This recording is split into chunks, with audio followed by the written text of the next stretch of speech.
Joe, I just realized I'm sitting between two cues. I'm on my P's and Q's right now. I'm a behave. You're in good hands. You fine. I'm a behave. You fine. I'm not going to even crack on you like David Justice was cracking on Roland Martin.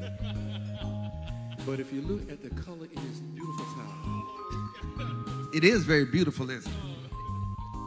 Yeah. Yeah. Yeah. And his church pen.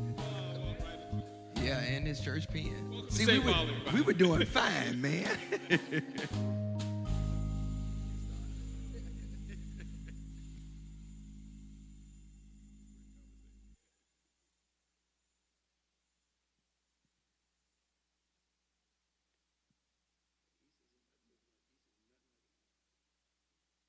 Welcome to St. Paul, my brothers and sisters, and thank you to those in the sanctuary who are gathered with us, and thank you to those who are online joining us as well. And for those that are online, if you have questions at some point, please feel free to drop them in the chat, and someone will get them to me. I also want to say thank you to our collaboration partners on the Criminal Justice Series, Antioch Baptist Church, Temple Bethel, and Friendship Missionary Baptist Church. I'm Reverend Dr. D'Angelo Deere. I'll be your moderator for this conversation. And for our panelists, I will introduce them. We have Sheriff Gary McFadden, Miss Geraldine Sumter, Miss Dorothy Count Scoggins, and the pastor of St. Paul Baptist Church, Reverend Dr. Robert Charles Scott. So thank you for being here with us. In the spirit of National Poetry Month, I want to open up with this poem. Lucille Clifton, won't you come celebrate with me? Won't you come celebrate with me what I have shaped into a kind of life? I had no model. Born in Babylon, non-white. What did I see to be except myself? I made it up. Here on this bridge between starshine and clay, my one hand holding tight my other hand. Come celebrate with me that every day something has tried to kill me and has failed.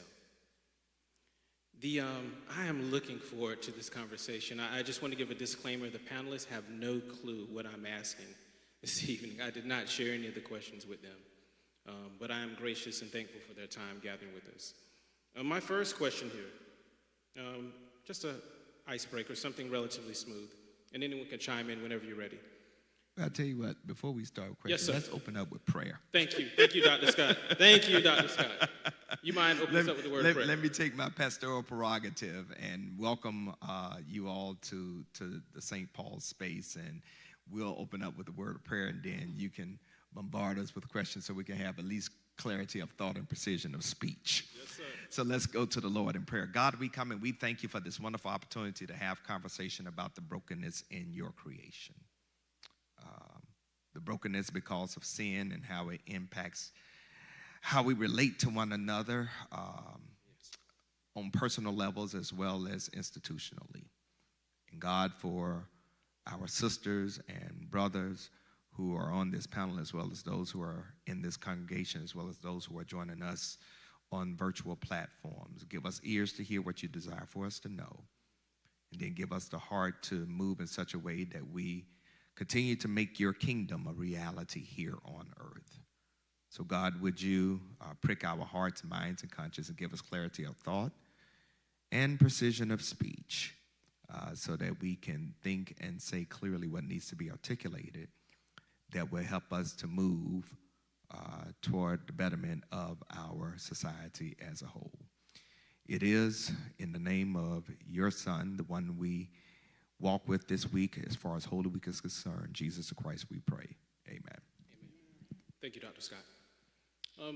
My first question, just to warm us up to the evening, I'm processing myself, like how do we balance the sense of, when we're looking at justice, how do we balance the sense of rage and revenge?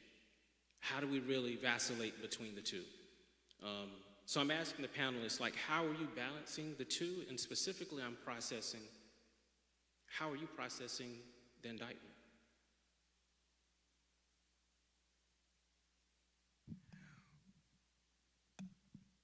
I know I said it was going to start with a smooth question, and that's about as smooth as it can get right now. So let me just throw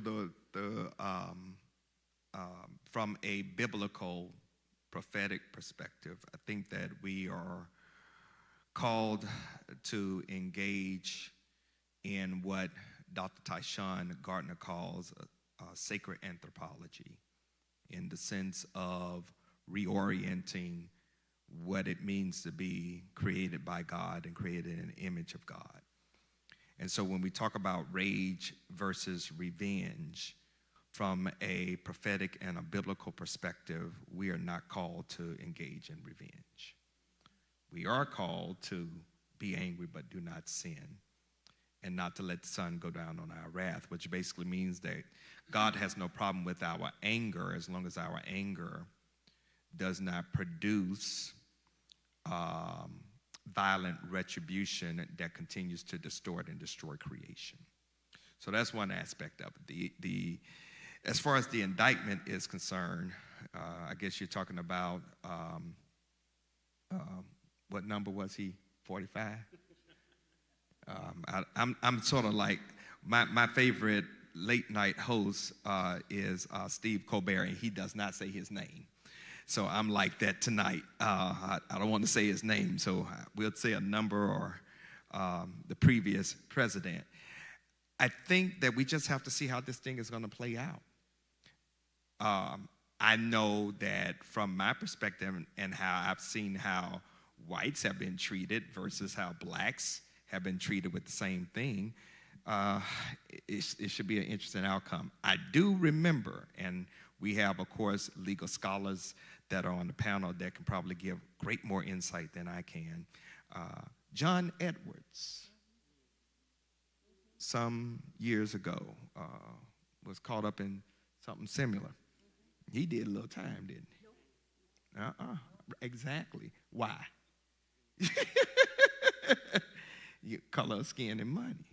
So it's going to be interesting to see how this plays out, especially when we have someone that is as high profile as the previous president, coupled with the fact that he's now trying to run for another bitter gall of term. The floor is open. Yeah. So, both rage and revenge require the exertion of energy that I think might more productively be used. And so I can get angry, but I'm not going to be angry for long. I don't simmer much. But like most black people, I don't let go. Stop. I keep it. I might be able to kind of let it roll off my back, but it's in my memory. It's in my, it's in our DNA. So I think it's important for us to know things, to know the wrongs that have been committed. I don't count them up every day, but you know them, and you learn from them.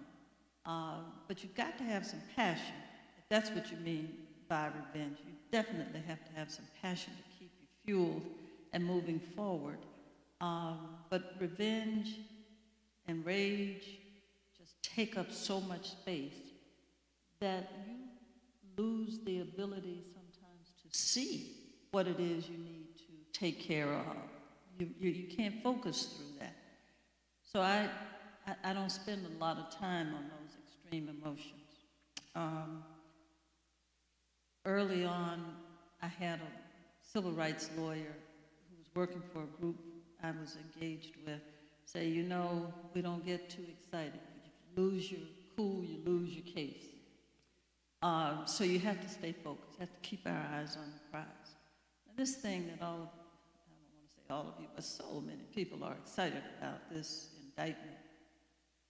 I don't have any excitement, and a part of me wishes that they had not done it. And the reason is, it's such in the grand scheme of things, somebody paying somebody some money because they don't want them to tell that they engaged in some affair. What good? Is that going to lower the price of gasoline for me? No. But I think that there are far more serious things that do more damage to this country, such as the January 6th insurrection, some of the other actions that were taken by his administration that I would like to see the same level of interest in. Because know, the state of New York sued the Trump organization for some accounting errors. And the best day in court for them was like $1.6 million in fines. And yes, you might want to make a point of that, but they spent so much money with all of this security to get Trump in and out of New York for this arraignment and appearance in court. I can think of so much more that they could have spent that money on. Now, the fact of the matter is that John Edwards was charged under similar offenses and went to trial, but a jury acquitted him of one of the charges and deadlocked on the others, and then after that, the Justice Department did not retry him. So, you know, are you going to get a jury that's going to say what Donald Trump did with respect to this woman and paying her off is a crime? It's a very small thing. I don't mind. I mean, they can go on and do it. They've done it. It's out there. It's interesting that the federal government did not choose to prosecute him for that. This is New York State, where there are some laws that are perhaps more stringent about business income reporting or expenditure reporting. But, you know, the country's not going to fall apart, and no underlying threat to democracy is made by that hush, quote, hush money. Some people want to tie it to the election campaign and how maybe if this had come out and had been done before the election, he would not have been elected. But we knew about this during the campaign. We knew about all that other stuff, you know, the comments he's caught on, whatever one of those shows is saying, just go in and grab some of this, that. Everybody knew what Trump was when he got elected. He was a great white hope who was appealing to a racist core of people who want to return to the days when white people thought that they were in the majority and superior. And now the threat to them being in the majority is so real because of black and brown people in this country that he represents that great white hope. And some money paid, I don't know, undermines any of that. May galvanize some support for him, and he may end up being the nominee for president in 2024. So, you know, I don't get excited about that. Thank you for that. Anyone on this end care to engage that question? Well, I'm sort of, I guess I'm sort of like you, Geraldine, same thing. And what I've said, yes, I will admit, yes, I did listen to it today, you know, in the midst of doing other things. What I have found in my life is that I cannot sit back and my stress level does not need to be raised because of that, of those kinds of things. The other part of it is there's so many other things that are going on in this country that we're not paying attention to. And I would rather spend my time, if I'm going to worry about something, those kinds of things that are going on. When I think about what happened in Nashville, Tennessee, yes, I sat and watched that and I listened to that.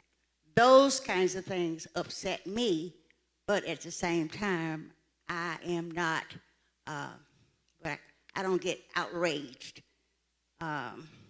People have asked me in the past, you know, how could you have gone through what you went through at age 15? And how could you forgive them for what they did to you? And I said a lot of it comes from how I grew up, you know, what I was taught. Not only that, but I have a forgiving spirit. And so when the young man asked for my forgiveness 50 years later, I said, I forgave you 50 years ago. Okay, because that's who I am. So as far as number 45, you know, I don't really pay a lot of attention to that because I really think all of this is coming up, but at the same time, nothing's going to be done about it.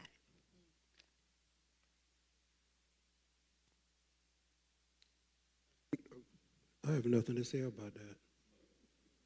I'm not even going to waste my time to entertain what the person who is not the President of the United States is doing, of course, like my brother said, nothing really is going to happen. It's just a showcase. It takes your attention away from what's going on in America. And once we sit glued to our TVs and try to focus on that, they're in the kitchen making the next meal. And that's what happens to us. We will all focus on the plane ride. I think people in some offices watch the plane fly in and land, and he walk in the building, and people are watching that. I'm not. I got other things to do. I got 1,500 men and women incarcerated inside a Mecklenburg County Detention Center that needs just as much help. And so that's my focus now. Thank you each for that question. And this one is somewhat in relation but different. This is more about like geographically where you're from. There's something, I was excited about getting the four of you together, considering your Southern heritage. And even as you're sharing the answer to that question there is a mindfulness and a consciousness that exists in what you each were sharing. I think your response is in dialogue with each other in a beautiful way. But what is it about where you're from that nurtured that consciousness, that mindfulness, that sense of, if it is rage, that it seems like more of a righteous rage versus what we experience now, which often feels like an unproductive rage?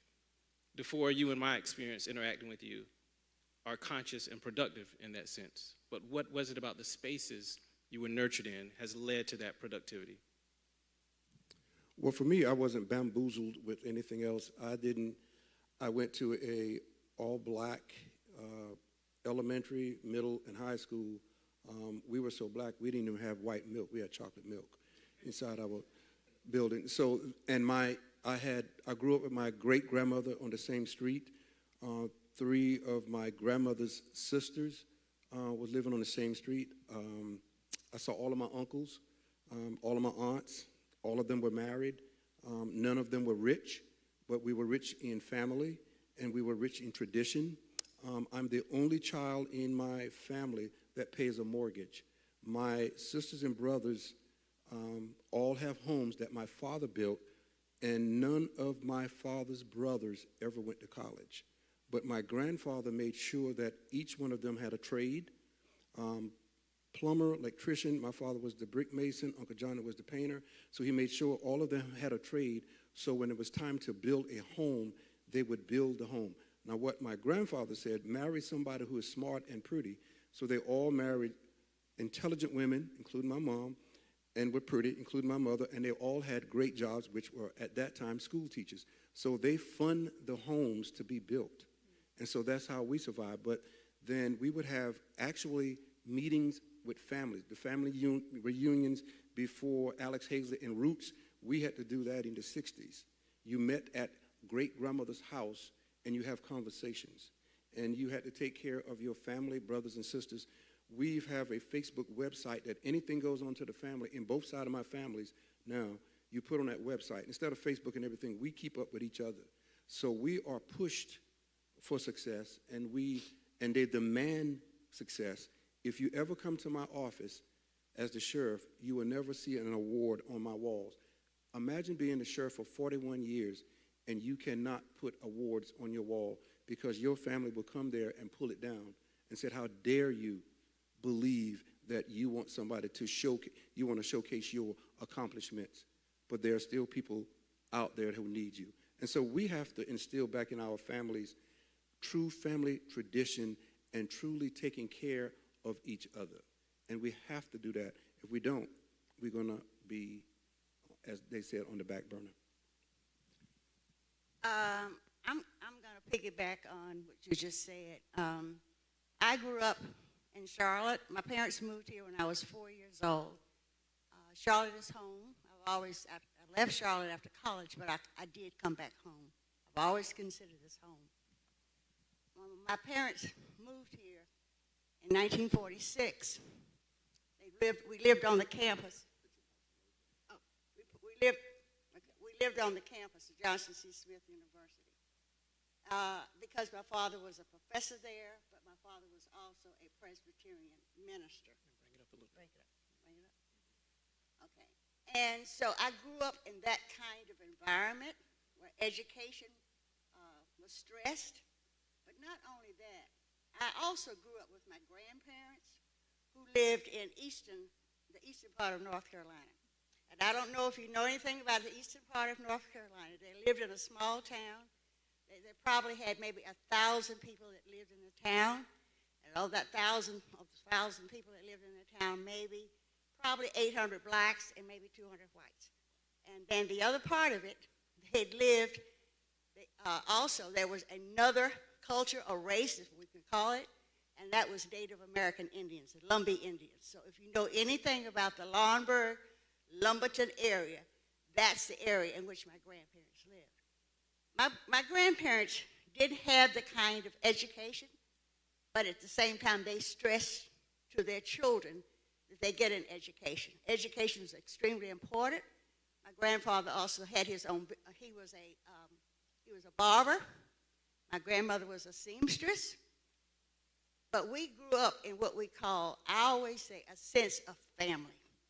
And I have tried to carry that tradition all the way through. I look at it, I look at my parents, I look at my own family, and now I look at my children's families, the same kind of thing. One of the things that we did do is every single day at 5 o'clock in the afternoon, it was required that we be home for dinner. Because that was the time my father walked across the street from his office to our home, and my mother had dinner on the table. It always started, the conversation always started out with prayer, and after that, my father would say, "How did your day go?" That gave us an opportunity as children to be able to share with them exactly what was going on in school, what was going on with our friends in the community. So that's how I grew up. So I've always stressed to others in all the work that I've done that it's so important that you have these family conversations and your children are hearing it from you and not from somebody else. So the connections to South Carolina are pretty large around this panel. I grew up in South Carolina in a town far less than 1,000 people. You know, sometimes people say I grew up in a one-stop light town. I grew up in a one-stop sign town. And I think the experience coming from that area and the experience of my parents' upbringing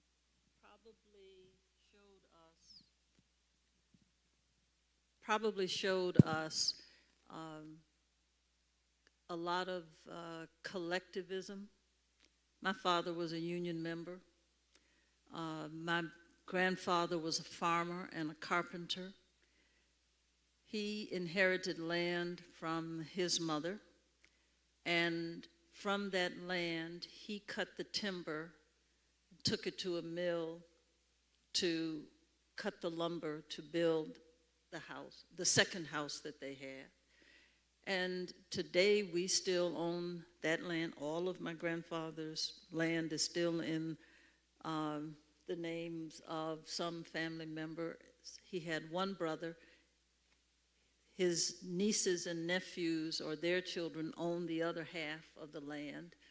And, you know, development is coming up all around it, and we're like looking at them, this is not going to be a part of it.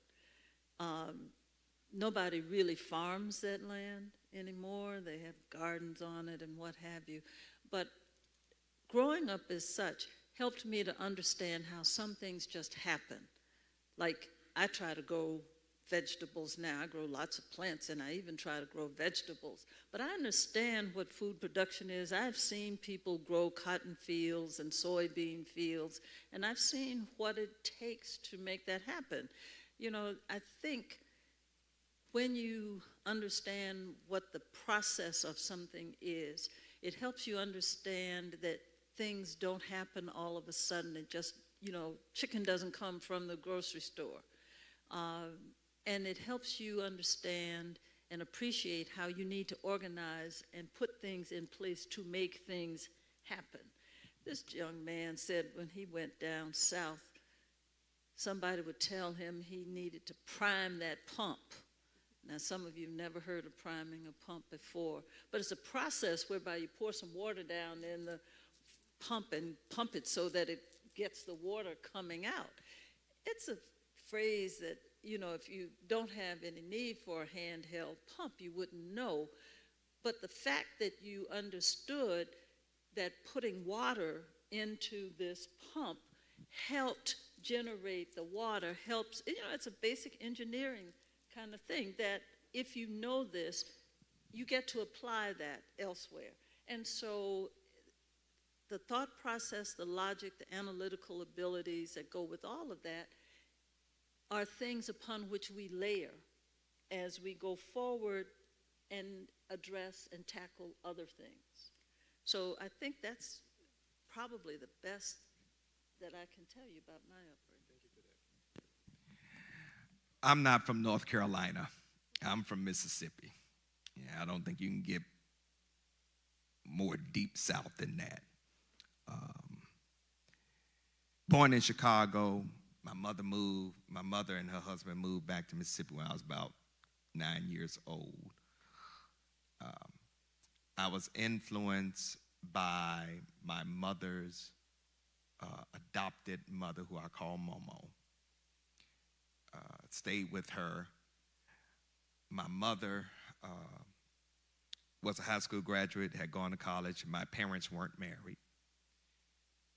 And I think a lot of that gave shape, form, and substance to who I became today. I accept my call, or what I perceived to be a call to ministry at a very early age. Called when I was 10, preached my initial sermon when I was 11, got my license when I was 12, ordained when I was 18.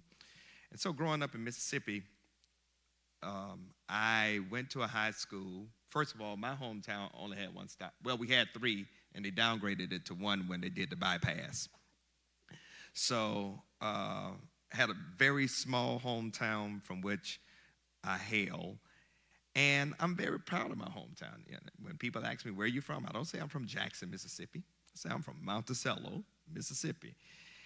The interesting thing about growing up in Mississippi is that what I appreciate about white folks down there is that you knew who the racists were. You didn't have to pretend. And I could appreciate that. I knew what side of the road, you know, not to travel on because I knew how they were. And guess what? They knew not to come on our side because we had some heft too. The interesting thing about growing up in Mississippi is that we had this communal connection. That when I went to St. Louis, I didn't necessarily get when I pastored there. So the interesting thing is, having been in ministry as long as I have, the Lord has allowed for me to gain and glean experience as far as ministry that has taken me many places. I'm a graduate of Jackson State University. I went to Duke Divinity School and earned a doctoral degree from United Theological Seminary. And the interesting thing is that it was my collegiate career and my seminary education that really caused my life to pivot. I was exposed to the late Dr. Samuel DeWitt Proctor, who was my advisor and mentor at Duke, and he was former president of North Carolina A&T when Jesse Jackson was there, and the famous Greensboro Four were doing their thing, and of course civil rights bubbling in Greensboro. Wyatt T. Walker, who was Martin Luther King's chief of staff, and one of the planners of the March on Washington with Baynard Rustin was my doctoral mentor, and the late Dr. Charles Edward Booth was really a father figure for me as far as life and preaching is concerned. So the Lord has allowed for some wonderful men to pour into me. However, I would not be where I am had it not been for my mother and my, of course, biological father. And those things, having those people in my life, particularly from a ministerial perspective, allow for me to develop what a lot of preachers don't get in today's culture, and that is a prophetic edge to doing ministry. You cannot sit under a Wyatt T. Walker, a Charles Booth, and a Sam Proctor and not have a an eye to critique the culture pastorally and prophetically. You just can't. So you're not going to hear me preach a name and claim it, nab it, grab it, get it gospel, or this prosperity gospel that now a lot of folks are seeing falling short. There will always be within my preaching the doctrinal being and eye toward critiquing what is wrong with the culture and what the beloved community of Christ expects for us to bring to bear as far as culture is concerned. Because here's the deal. The kingdom of heaven is not just for when you die. It's to become a reality in the here and now, and that is through justice and righteousness. Thank you for that, Dr. Scott. That was a selfish question. I want to be very clear about that. And for those in the audience, I will pivot to like questions about application. And please, if you have a question, be prepared to ask that. There will be an opportunity for that. Sheriff McFadden, I'm going to start this question with you. You know, often we have these panel discussions throughout our community here in Charlotte, and it doesn't feel like it leads to a sense of application. What does that look like for you at this point? Or what is your challenge to us? Or how can we start bridging the gap between our sacred spaces, you know, the work that has taken place by our legal professionals here, our community activists in the Sheriff's Department? Like, what does that look like, moving from just having a panel discussion to practical application? Well, I've been on, I would say, 100 panel discussions. We call them the talking heads or whatever we have. And what usually happens is we have an event like this, and there's a microphone, and people ask the police or they ask law enforcement the tough questions, and they sometimes yell, and sometimes they invite us outside and tell us all this. And we have learned to understand that nothing will happen. There's no follow-up. There is just, well, I told him, and you feel good about that, and I joke about it, but you know, they say, we need more training. Well, my resume probably now, or CV, is probably 15 pages long of all the training I've been through in the last 41 years in law enforcement. And so what happens is you're going to say we need more training. Well, what are we doing with the training that I already have? And how can you hold me accountable if you don't know how to hold me accountable? You can ask me all the questions that you want, but nothing, it seems like it doesn't work in the community. So what I want to look for is whatever we do tonight or whatever we do in the next month or so, challenge me, but I would also challenge you to say, if you want the sheriff to do something, give me 90 days to do it, and I come back and do it. And then I'm going to give you 90 days to make sure that the community is doing what their part. And I think that's how we move forward. But simply keep on telling me, well, the sheriff need to do this, the police need to do that, fight crimes and all of that, it is not going to work. And let me tell you what is very disturbing, and they now use the word woke. They only start using that word woke after Memphis.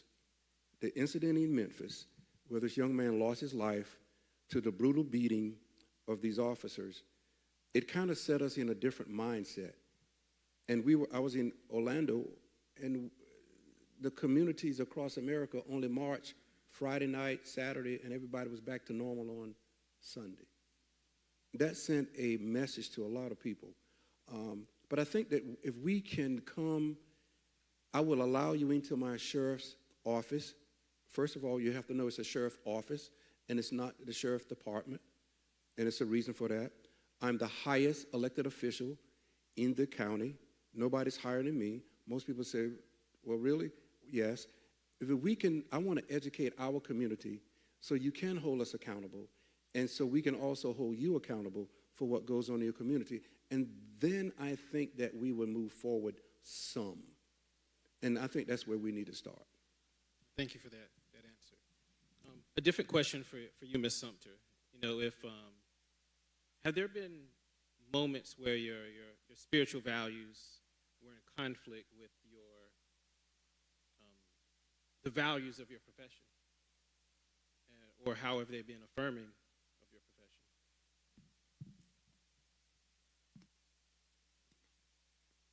So when or whether my spiritual values have been in conflict or affirming of my values in my profession. He did not give us a cheat sheet on these questions. To God be the glory. So, you know, I sometimes struggle with forgiveness. I do. But eventually, I don't know if deep down in, I have forgiven all that I probably ought to. I haven't forgotten it. But, you know, the law and how I practice it, I do civil rights work primarily. I do some other kind of bread and butter things, but I do a lot of civil rights work. So I'm guided in my profession by my political thought and ideology, and I think that's really very consistent with my spiritual and Christian values. You know, very basic. I am my brother's keeper. I am my sister's keeper. I believe in equal justice. I believe in justice even when it hurts. But I also believe that those of us who demand justice must be responsible for it. And we must call it when we see it. When I saw the tape from Memphis, and I didn't have to see all of it, I just saw a little bit of it, it was consistent with what I have known to be true all along, and that is power in the hands of people who are not grounded and rooted in true public service will be abused regardless of the race of the person holding that power or gender. Now, I have represented members of the old North State Law Enforcement Society, which was the black law officers, police, sheriffs, administrative reps back from the day. We've done the firm has done class action cases, represented them when the white officers did reverse discrimination cases. And, you know, I've seen personnel files where people have been accused of excessive conduct, and they weren't all white people. So I've always known that among us that could happen. But we do have to call it. When it's wrong, it's just wrong. I think it makes all of us better people. It advances our demand for justice when we make sure that justice is applied to everybody. I remember after Scott was killed, not long after Scott was killed, a mentally challenged man who could look Caucasian, but I think was of some ethnic background other than WASP, was shot near his house after he had been on a high-speed chase with a North Carolina Highway Patrol officer who was an African American who had been on the force for a long time. And my problem with that shooting was that we weren't up in arms the way we were when Scott was killed. And we weren't up in arms, I think, because the black community, a member of the African American community, was not the victim. But for me, that man, even though the Highway Patrol saw him with a weapon and probably met the requirements for qualified immunity in that instance, what it showed me is that people who have mental disabilities are treated like criminals despite the fact that they have these mental disabilities. And there are many, many people with mental imbalances, some in treatment, some not. And so, yes, Sheriff, there needs to be adequate training and more training if people have not gotten the training on how to deal with folk who have mental illness. I've represented some police officers out of Fayetteville, North Carolina, 2 women. And around the time that that incident happened, they were telling me how in Fayetteville, they had been trained to do bear hugs to de-escalate mental illness crises. And I'm going, how in the world they do this in Fayetteville and we can't get this going in Charlotte?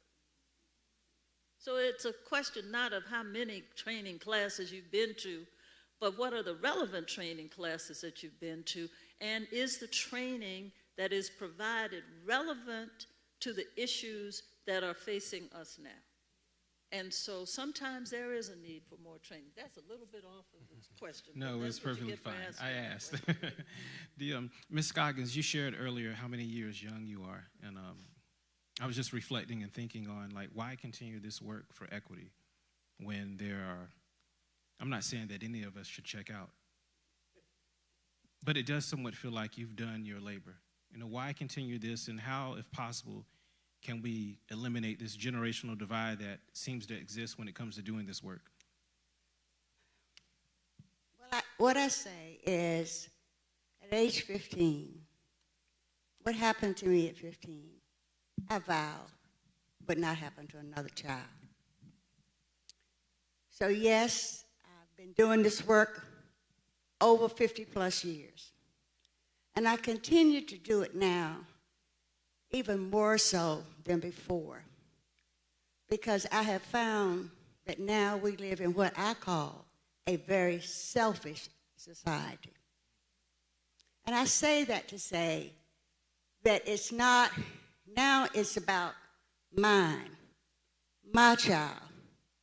But I always say the work that I do is for every child. So when I speak to someone about working with me in terms of doing the kinds of things that I do, they says, well, you know, my children are grown now. I don't have the time to do it. I'm retired. I don't have children. But I said, we're talking about our generation. And even more so in the community that I do most of my work in, and because it's in the Northwest Corridor. I moved back to the Northwest Corridor, lived in South Charlotte for 18 years. And one day I decided I'm going home because I began to see what was happening in the corridor in which I grew up in, which is, most of you know, that's Badersford Road corridor. And I remember when growing up, going to college, back during those times, the kinds of things that were available to us as children, but also available to us as African Americans and families. And I saw what was beginning to happen, and I said, it's time for me to go home. It's time for me to go home and use the energy that I have to work in the community that brought me to where I am today. Then I look at the schools. I look at the inequities in those schools. I look at the families that are attending those schools. I look at, they don't have the same opportunities the children have in South Charlotte. And that's what I always say in terms of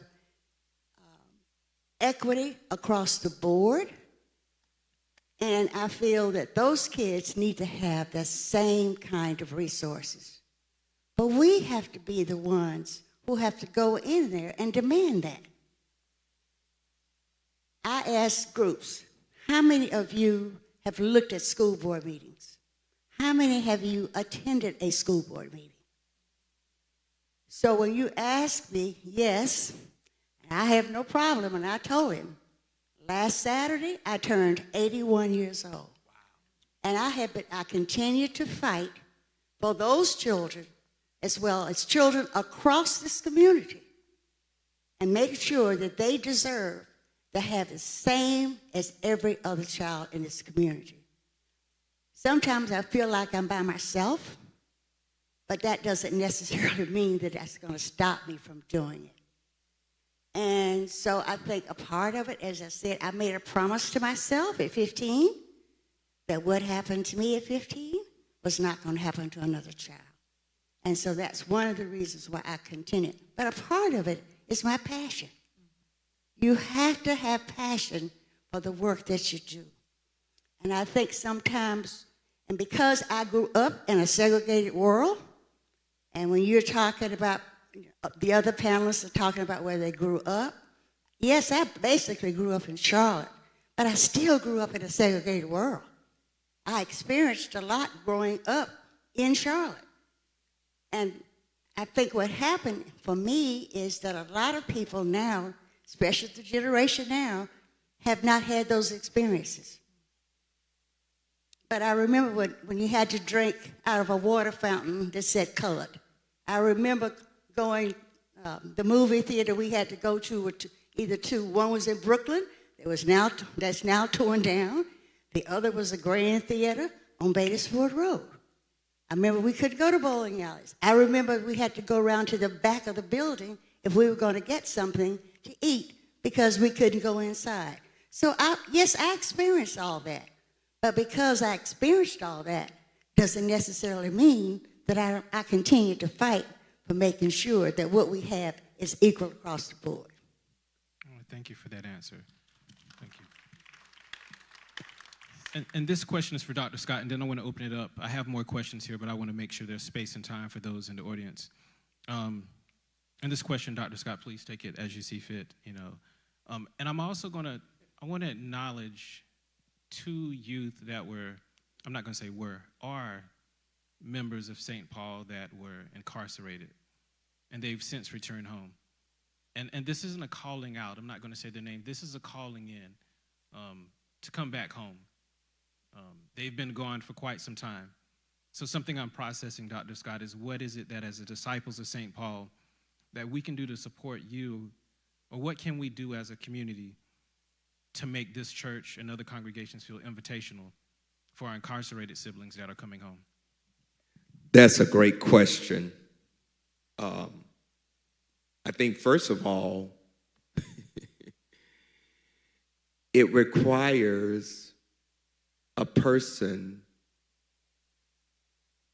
to act more like Jesus and less like themselves.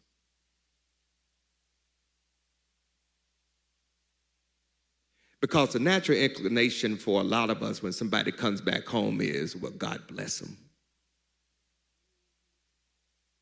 But they ain't coming to my house. Or God bless them, but I don't want to sit beside them in church. Or God bless them, they ain't welcome in church. I remember, oh gosh, this was before COVID. And I forgot what was going on that Sunday, but I asked for all persons who have either been incarcerated or were on parole to come down for prayer. And I was blown away. Wait, of officers of my church and servants in the church who were down for prayer. And I was like, okay, so we got some work to do. So we got to start behaving more like Jesus, because Jesus basically engaged those that were disenfranchised, marginalized, left out as far as society is concerned. So just be more like Jesus, be more gracious and more kind and more forgiving, and listen to people's story, because stories carry great weight, and then see what you can do to give lift. And that is more not just of a church thing, but more of an individual thing, and really empowering families to do that. Now, let me put the hay where the cows can get it. There's some folks you got to be wary of. You got to be wary of persons, for example, who may have been incarcerated for sexual offenses. I think it's best to be cautious than to be liberal as far as those efforts are concerned. But the majority of folks that are incarcerated for a variety of reasons, and most of the time they don't have the funds to get out. They don't have the funds to hire a lawyer. that can defend them adequately. God bless our public defenders, but they are overloaded as far as what cases are concerned, and they're doing hit and miss there. So I think that what our church can do as the body of Christ, and we've done this in a couple of instances, is try to help people that if you have a record and you're able to get some things expunged, to engage in expungement clinics, to help people to understand that they have, even coming out of prison, have rights, help people to do what they need to do. If you know you got to meet with a parole officer or your probation officer, make sure you get there so you won't engage in recidivism. So I think from an institutional perspective, and we've done some of those things, and we could probably do even a greater job at that. But I think that for the most part, start being more like Jesus and less like ourselves. And being, and here's the word that we love to say, but we don't like to practice. Show some grace. Show some grace. We love singing that song, Amazing Grace, how sweet the sound. Show some grace. And it's interesting to note, and I'll turn it back over to you. It's interesting to note that this week is Holy Week. And we, in our theological imagination, go back to the time where Jesus went into the temple, overturned the money changers' tables, and raised Lazarus from dead. And it was those two things that really got him killed and made him an enemy of the state. And as he was making his march toward Golgotha's hill, going through Gethsemane, being labeled as a common criminal and being treated as a common criminal, what we have to wrestle with is that if Jesus was able to be raised from the dead and to be celebrated as King of Kings and Lord of Lords, how do we, in this day, age, and culture, help people to engage in a societal resurrection where they can have new life? Thank you, Dr. Scott, for that word. Yes, thank you. Sheriff McFadden, I'd love to get your thoughts on how we can support you and support our siblings coming home.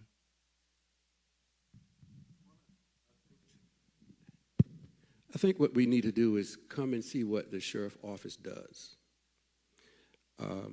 That is the mistake that we all make about what we believe that the sheriff's office does and how they can help. People call me and say, Sheriff, I want to bring you toiletries. We got toiletries. Well, I want to bring you job readiness. I got job readiness. Well, I want to bring you financial literacy. I got financial literacy. Everything that you can think of, we already have, because that's called being progressive.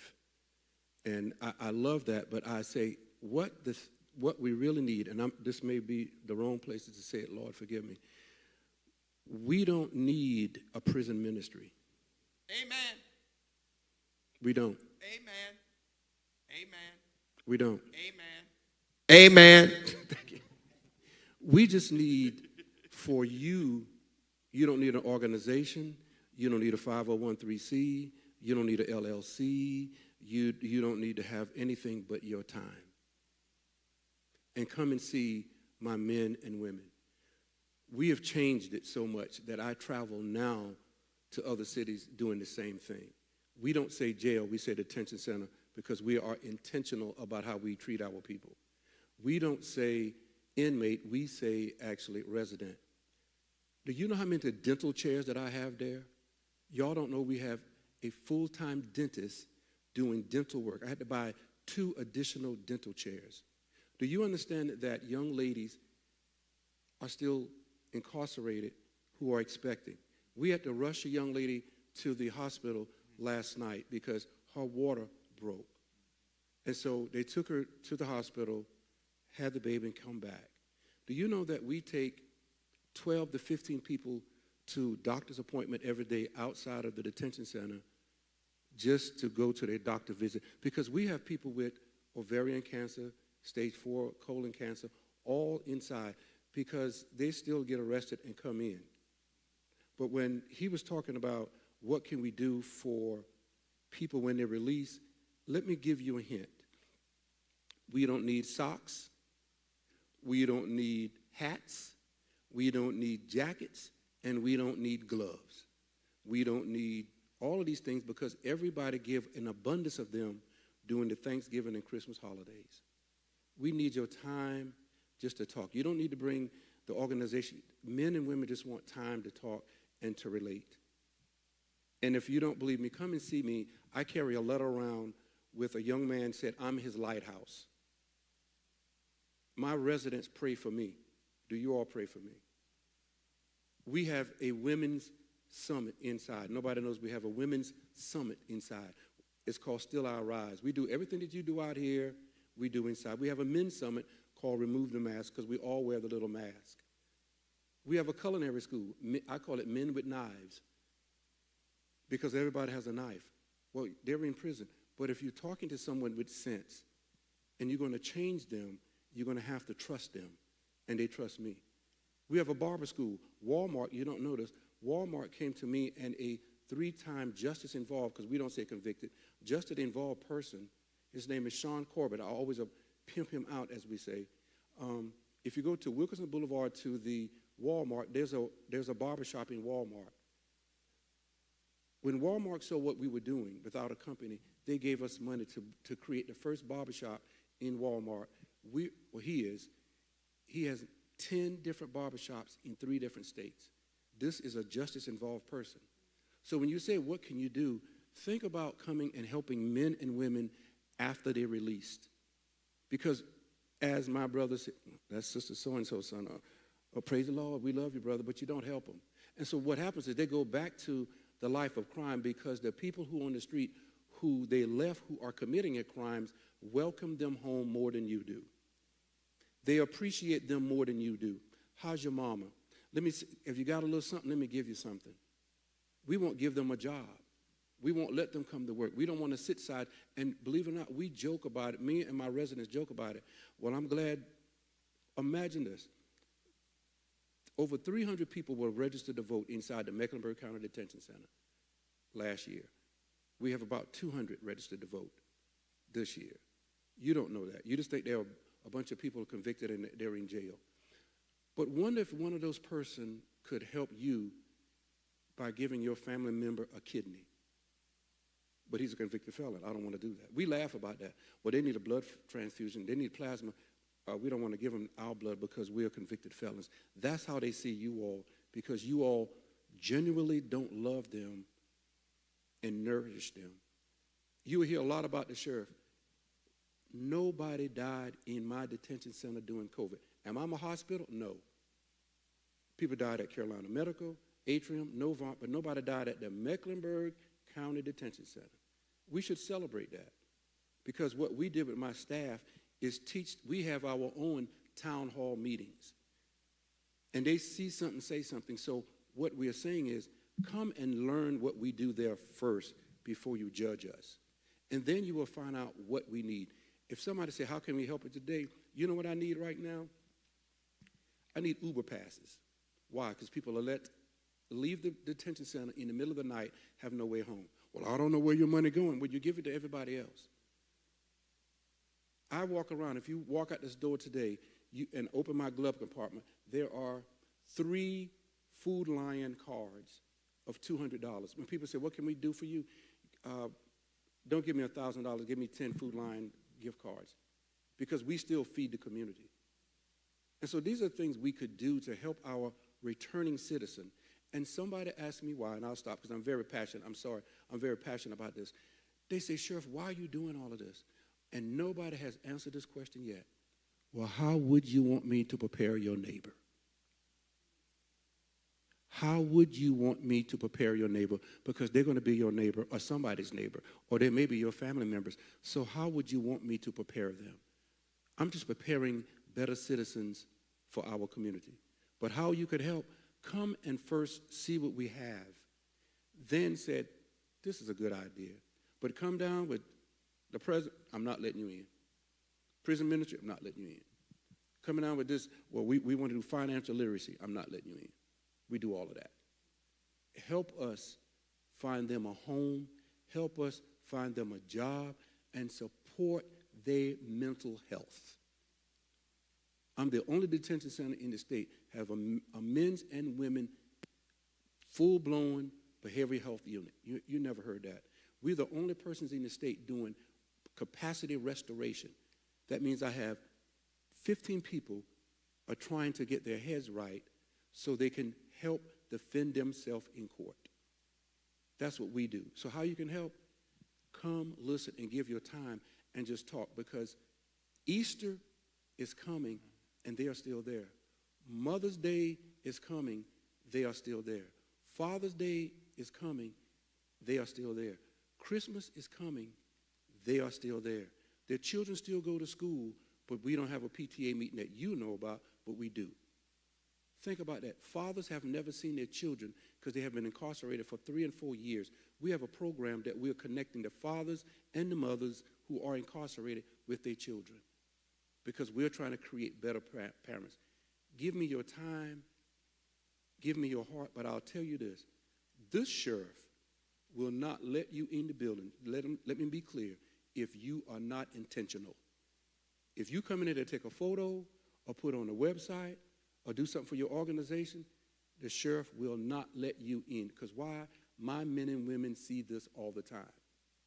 I will not let an athlete, I don't care if they won the Super Bowl, the championship, whatever, you're not coming for one day and speak.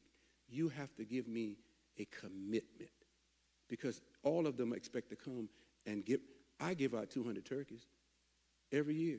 So giving turkeys and giving shoes don't mean nothing to me. Give me time and your commitment to your brothers and sisters who are incarcerated. And I want to piggyback on that, Sheriff, if I could, because,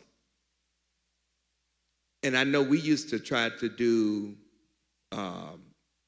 preaching and things like that, and that's fine and dandy. However, creating an environment whereby people are becoming more like the Christ we serve and praise, that empowers us to demonstrate the love and the kindness and the graciousness to our sisters and brothers who come back here, goes a long way. Here's the crux of the matter, though. When our brothers and sisters come out, it's hard for them to get a house or an apartment. It's hard for them to get a job. It's hard for them to get certain financial considerations. Why? Because they have to check the box. And so what, you're talking about application. How can we, in some shape, form, or fashion, get beyond that? We got legal scholars up here. Get beyond that, because I think stuff like that is a game changer to help. I can only speak for men because I'm a man. When a man knows that he can provide for his family, when a man knows that he can go out and do the hustle and he ain't got to engage in illegal activity and earn an honest day's wage, that goes a long way as far as lifting respect and esteem for him. So I think that there's some considerations that we need to really look at engaging in that can help remove the stigma of our sisters and brothers that have to come out. Most of them don't have any place to stay. That's one thing. Housing is a big issue, but having a job is the second big issue. And big issue in Charlotte, period. Yeah, housing is a definite big issue, but we have a lot of resources, but we don't tap into them because it's a couple of buildings downtown are huge. And here's what I do every Sunday. Me and my wife, we're like old people on Sundays. I want to be 80 and 90 because I'm going to still drive her around. I drive around. There is not a shortage of houses because they're being built in every section of the city. Can it be affordable? And how do we make it affordable? And that's when we love our brothers and sisters who we will have at every banquet and have them intentionally get involved with it. It's no way that we can't build something for our returning brothers and sisters with all the banks and all the people here. And I'll tell you something I learned from a very wise man who never went to college, is not my father. He told me two things that we don't know nothing about, but I laugh about it all the time. The first one, he said, son, they're going to sell water one day. I said, Dad, you're absolutely crazy.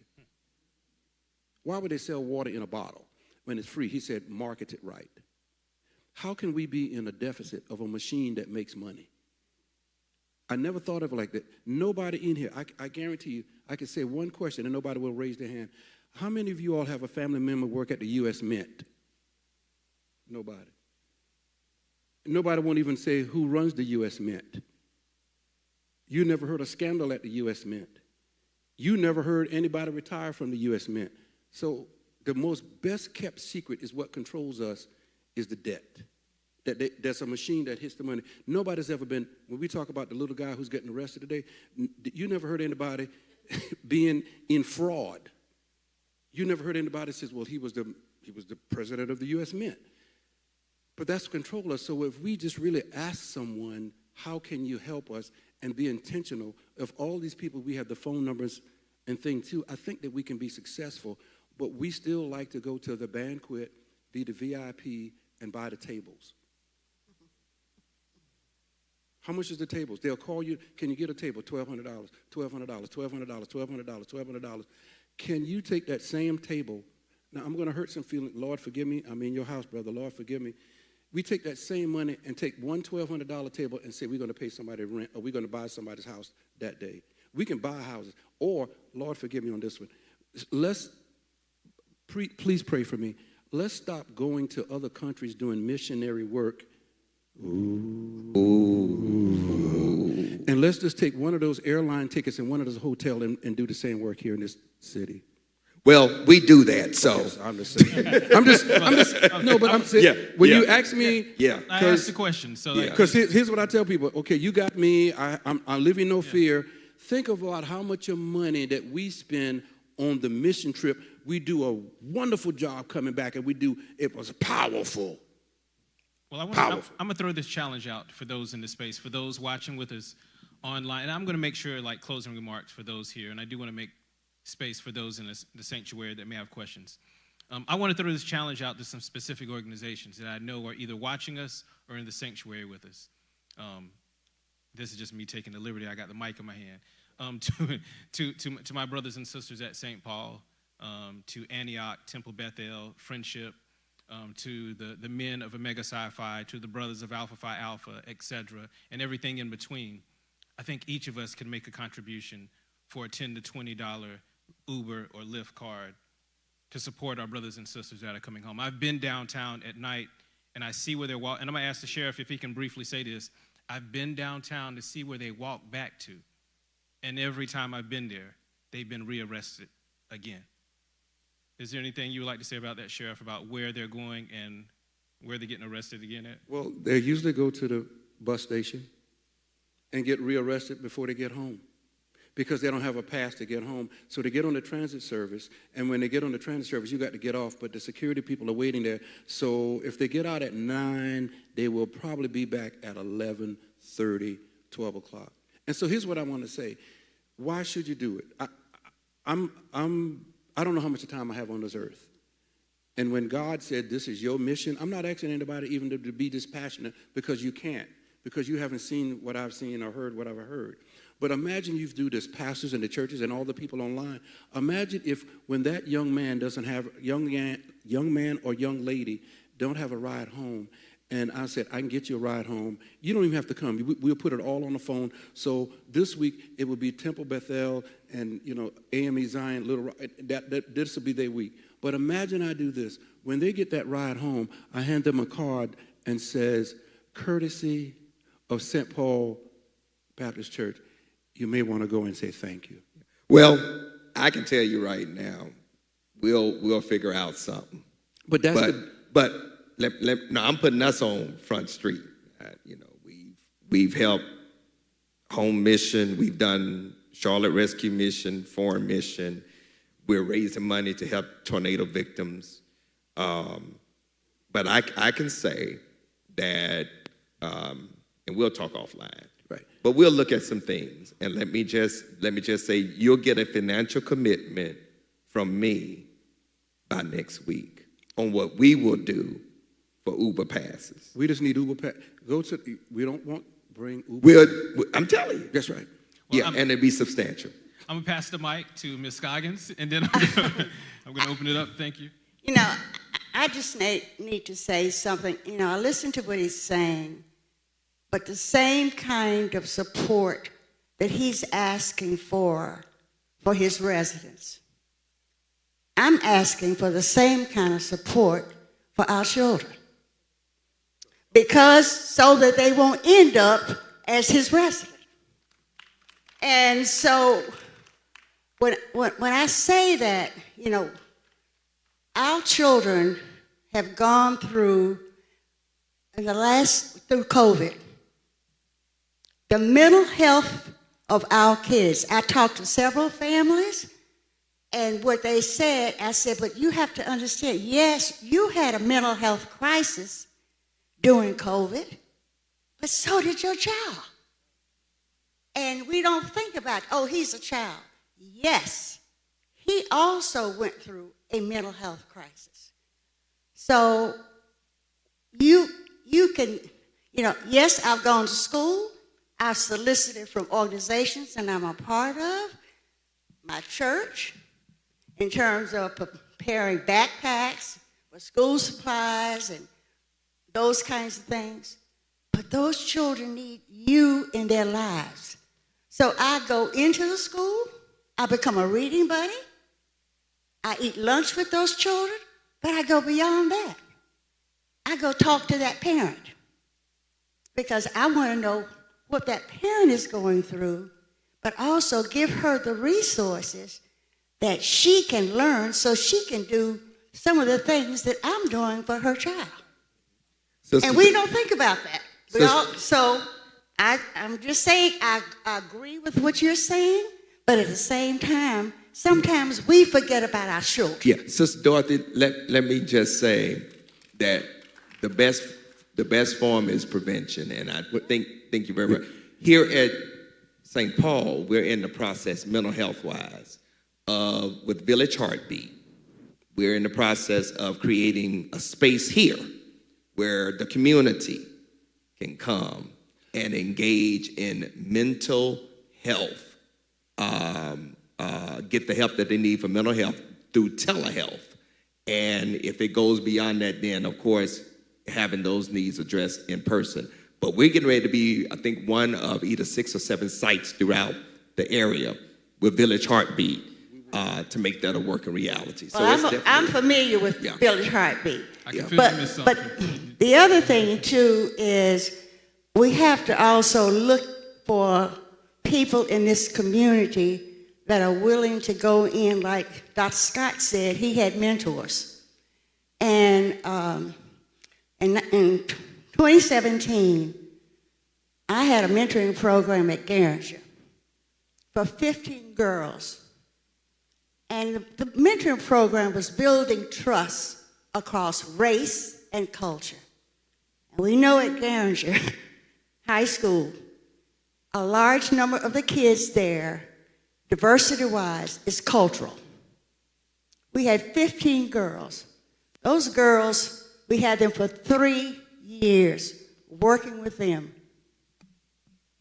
Of those 15, 13 of them now are juniors in college. 2 of them got full rides to Carolina.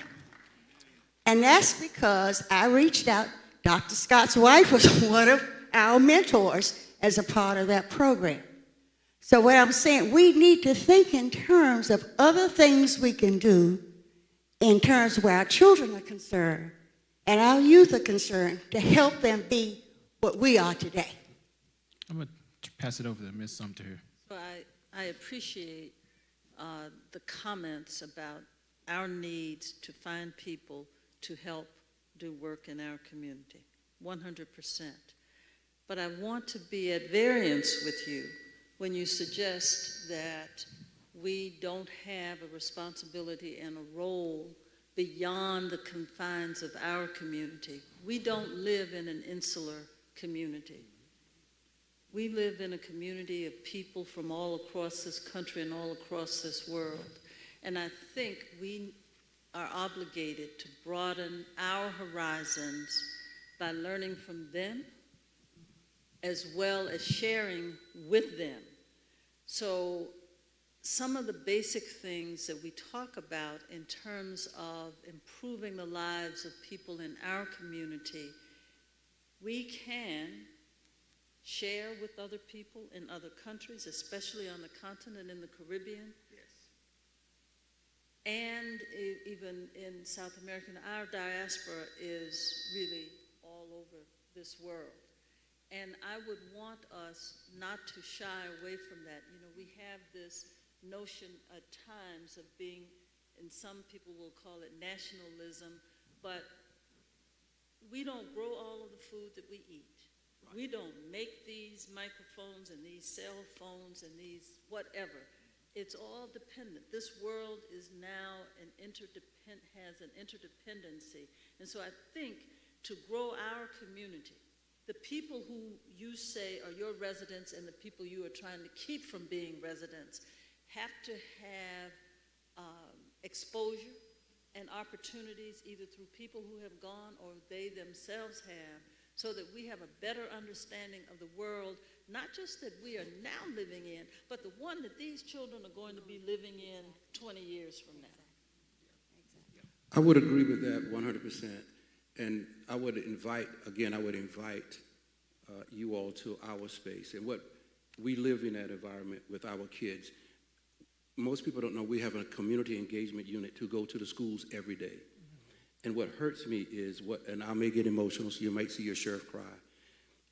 Every year I take 50 kids Christmas shopping. But then I bring their mothers into a warehouse and they can buy anything that they want. They can grab anything that you want. But I take these kids to Target when we're talking about exposure. I took 50 kids every year and give each one a $200 gift certificate. Our children pause because they don't know what to buy because they've never had $200. They've never had the experience of shopping. This we think they do because we think that they have, and this is why I say we need to take care of the kids don't understand shopping. One thing that brought me tears, and I still get emotional, so when we brought the kids in to eat and we put all the sandwiches on the table, I watched this little young man picked up a sandwich and he ate half of it and he put the other half in his pocket. He said to me, Sheriff, they're going to do some other sandwiches? I said, yeah, we'll get the sandwiches when we get back. So I gave him 2 more sandwiches. He said something to me that made me walk out of here, and you can hear my voice. He says, my brother couldn't come, but I want him to have, not that he wants something to eat, he wants him to have the same experience that he had. Eating that Chick-fil-A sandwiches that we've all have had before. And so when I say that, I live into this world, because after the night, everybody's going to go back to where they work. I have 1,500 people that I have to go back to that need medical attention. They have to eat 3 times a day. Imagine feeding 15 people 3 times a day, and they're on dietary restrictions. But then when I go to see the kids, we do Christmas. We ask each mother, what if you had a chance to give your child something for Christmas, what would you do? And we try to provide that for that child to keep them in reality of Christmas and Thanksgiving. So that's when I say we do a lot, which is no problem about going to the foreign countries. I want you to go and visit the motherland and all of that. But, you know, throw us something so we can keep our kids balanced and keep our kids from being hungry. Because if you sit back and say, we got all of that, to see a child says, I'm going to buy a frying pan and a candle.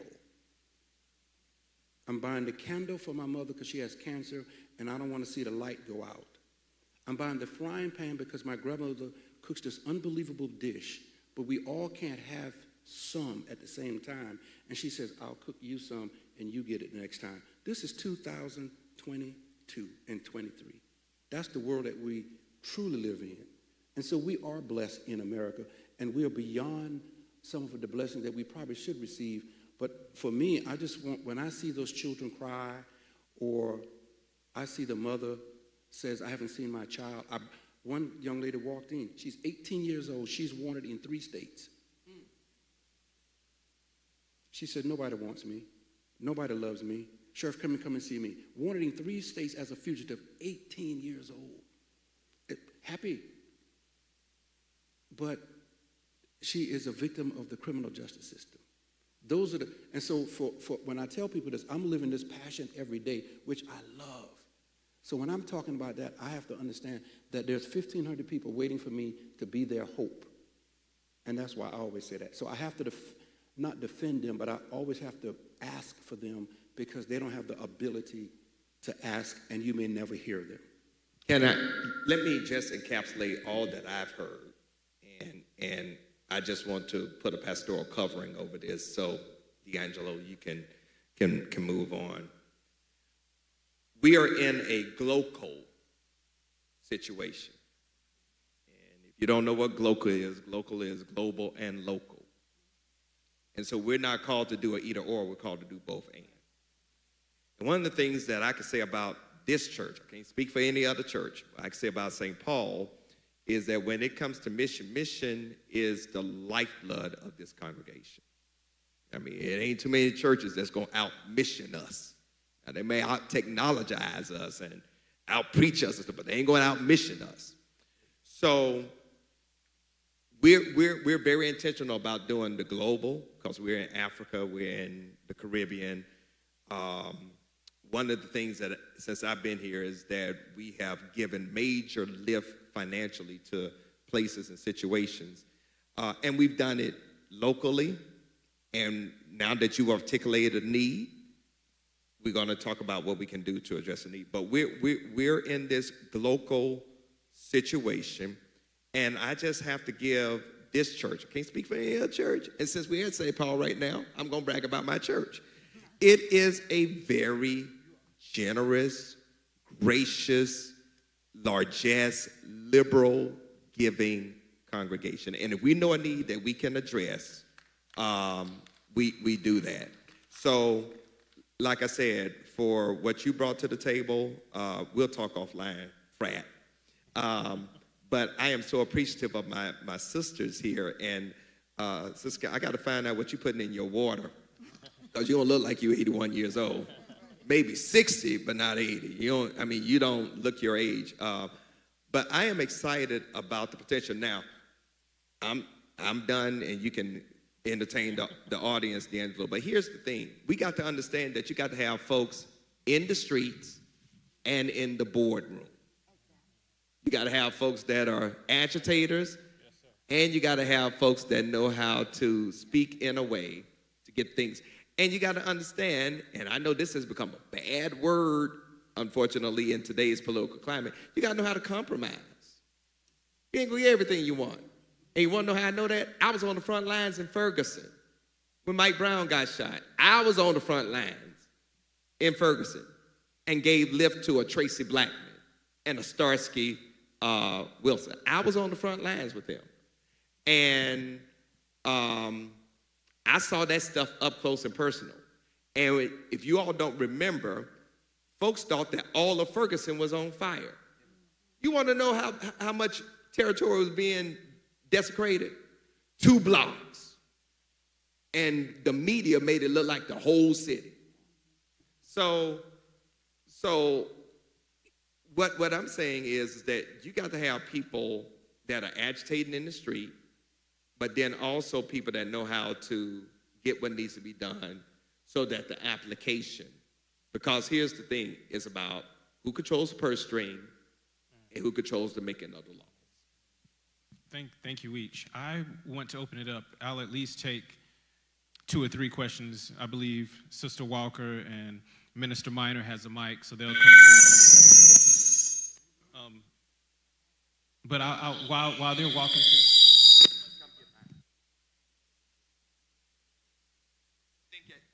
I think Test. What's going to happen is it's going to pick up the speakers in the congregation. And while they're coming to that individual, I just want to, you can go ahead and make your way to that person if you choose to, or if you have a question there. But I want to give a I just want to take a point of privilege of saying thank you to the 4 individuals here on a personal testimony and experience. Just really give it up for the, I don't take it lightly that I'm sitting between 2 women of color who have been laboring for quite some time. I just want to acknowledge the women of color in this congregation and beyond that have labored for this country, a country that has never gave them the rights they deserve. And I want to say thank you for the 2 men that I'm sitting between. I had a cousin last year, Jason Walker, in Fayetteville, North Carolina, who was shot and killed by an off-duty police officer. And my pastor did not send someone else on his behalf or a carrier pigeon to provide comfort for me. He made space for me to be transparent with my pain so I could at least try to get through it, not over it. I want to be clear about that. My pastor made space. And then our sheriff made space for me. My sheriff did not send a member of his staff. Our sheriff called me personally, and that is a gift.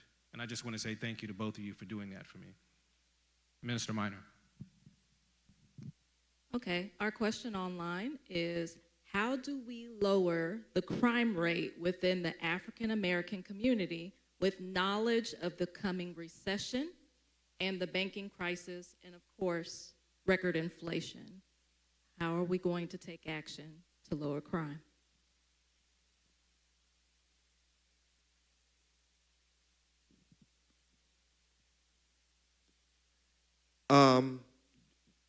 That's a great question, but it is not as simple as we want to make it out to be. And now I know I'm getting ready to get in trouble. We try to give simple solutions to complex situations without understanding the complexity of a lot of stuff that go on behind the scenes.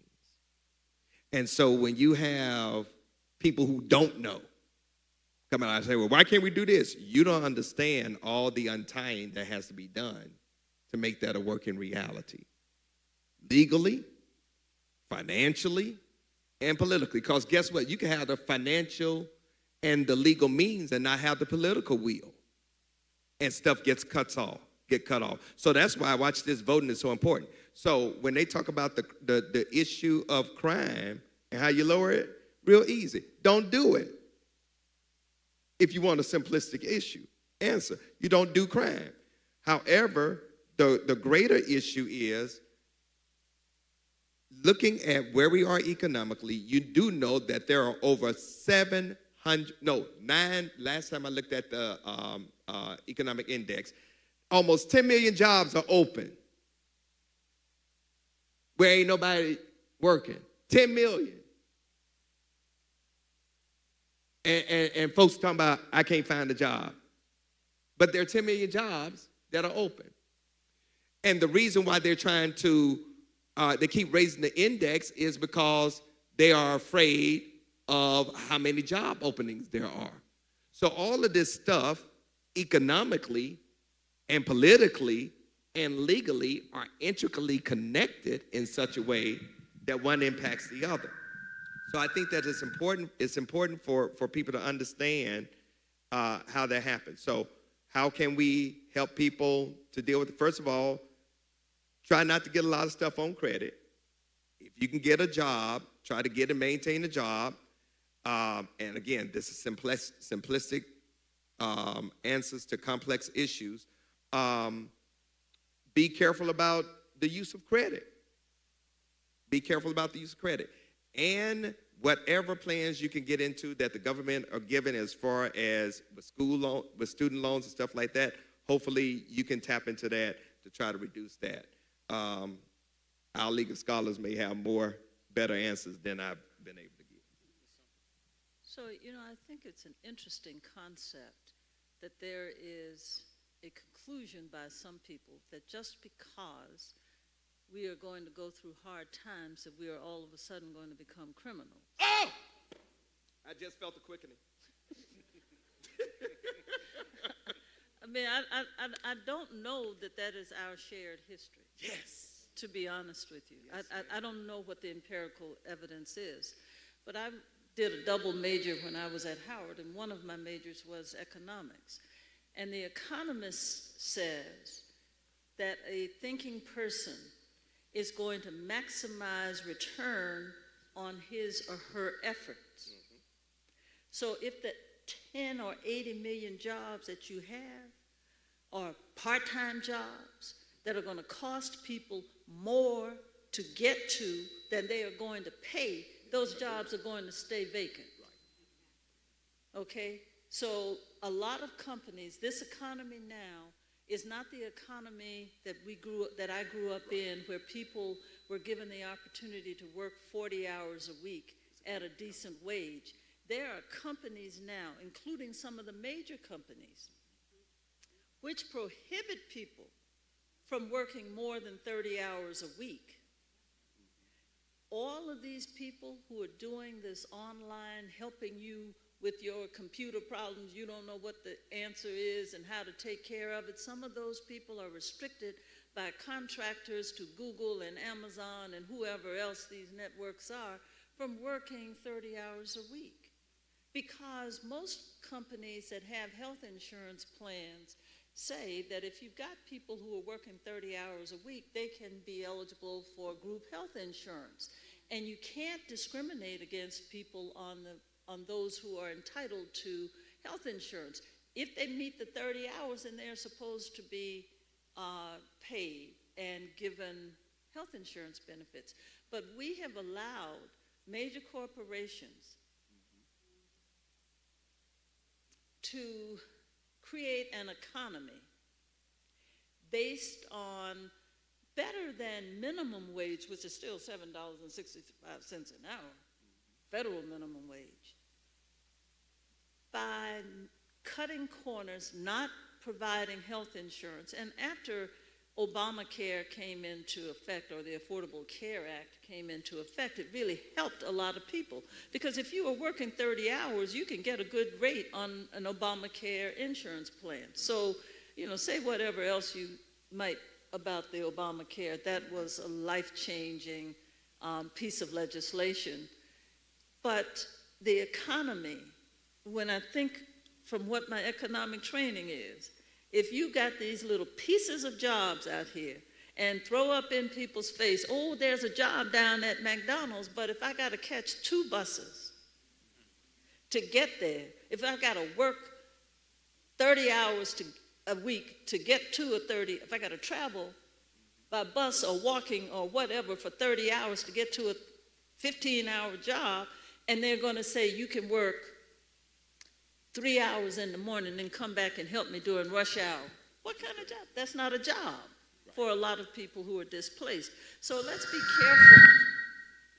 Let's be careful about these disparaging comments connecting low-wage people with crime. Right. Let's be careful about saying that people don't want to work when there are 80 million pieces of jobs out there, when those pieces of jobs may not be accessible to them. So, you know, and I know... Well, if it sounds like I was disparaging, no.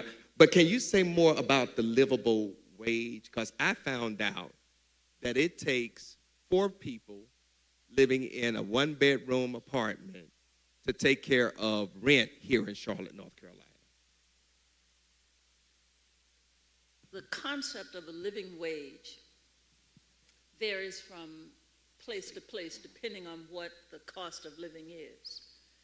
But the concept generally speaks to providing people a wage so that they don't end up spending more than either 30 or 35% of their wage on housing, all right? And that amount of the living wage goes up when rents go up. Gasoline prices are fluctuating prices, so I don't think they count as much, but basic food prices, there's supposed to be a certain amount of your budget that is going to be left for food, for transportation, for health care, after paying housing cost. And so, you know, out in California, in some places, a living wage is almost $20 an hour. Right.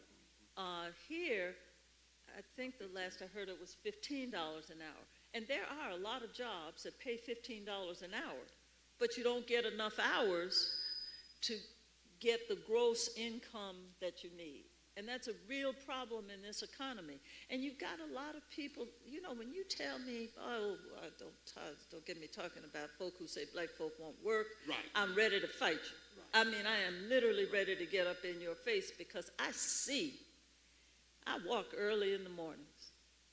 I see the people who are getting on the buses at 6 o'clock in uniforms, riding across town to catch a bus to go to another place to get to a fast food job or a security job or something like that. So don't tell me people don't work.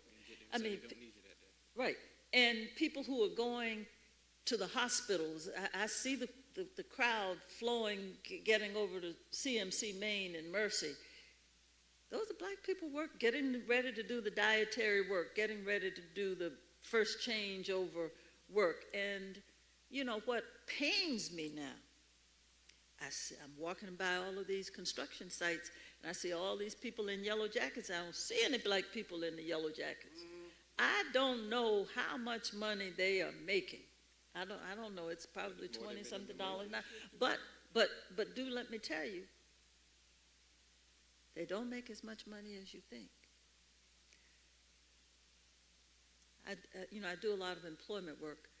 About 5 years ago, a journeyman carpenter told me that they were making $15 an hour. Wow. On these journeyman carpenters. You know, carpentry goes through an apprenticeship program. Journeyman carpenters, they were paying $15 an hour. Wow. So even if they're paying all of these people in these yellow jackets $20 or $15 an hour, that's a whole lot of money being spent in construction that I don't think the black community is getting a dip on. You see black people around construction sites with the slow and stop sign directing the traffic, standing up all day. God bless them, take that job. But, you know, all of this work that's going on in construction, and not only did I saw men, when it comes time for drywall and paint, I'm seeing women that don't look like me who are going in and getting those jobs. And there was a time when I used to see construction workers in the beat-up cars, the old cars. I'm telling you, walking down near Moorhead and what have you. The people who are driving up there now, they're driving the good Toyotas and the good Hondas and the good Chevrolets and modern and new trucks. So if they can afford to buy that, then that means somebody in the African-American community could be affording to buy it too. So if we want to talk about application, let's talk about how we get the construction community connected with people who are skilled or who want to gain skills in construction, because they're going to be building a lot of buildings for the next 20 years here in Charlotte. I want to respect.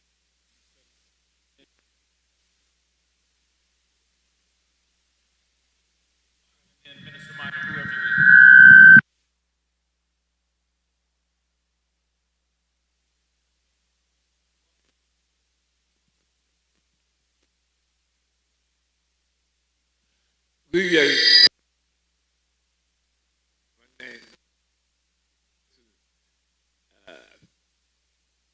a member of the Social Justice Ministry team from Friendship Ministry Baptist Church.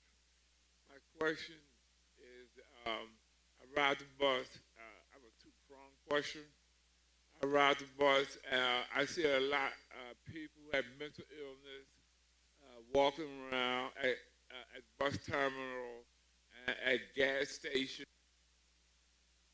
Care. No one is caring for these people. Who and how can they get help? That's my first question.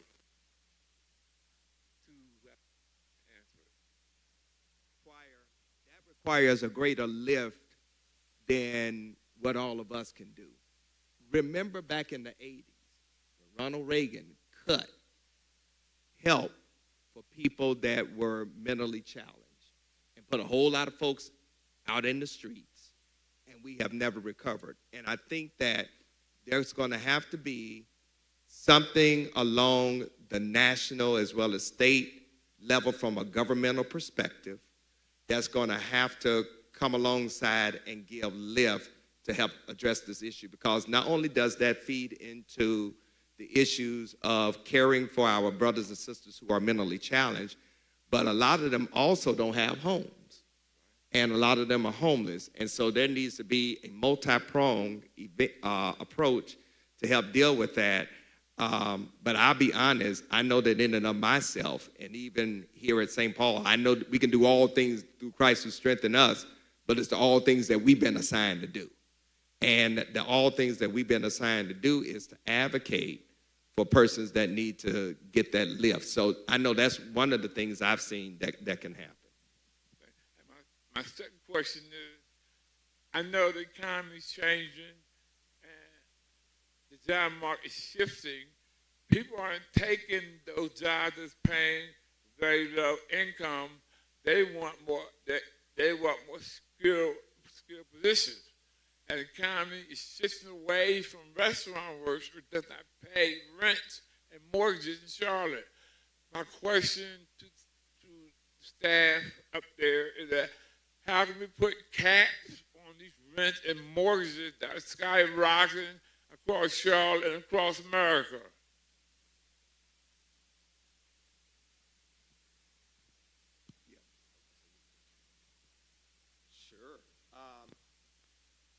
That's a legal situation. And again, can I put the hay where the cows can get it? We are in a political situation where that's not going to happen. So I agree that, you know, in a capitalist economy, prices are not going to be controlled as much as we perhaps want. But I do know that there are cities which have rent control. Even New York City has rent control.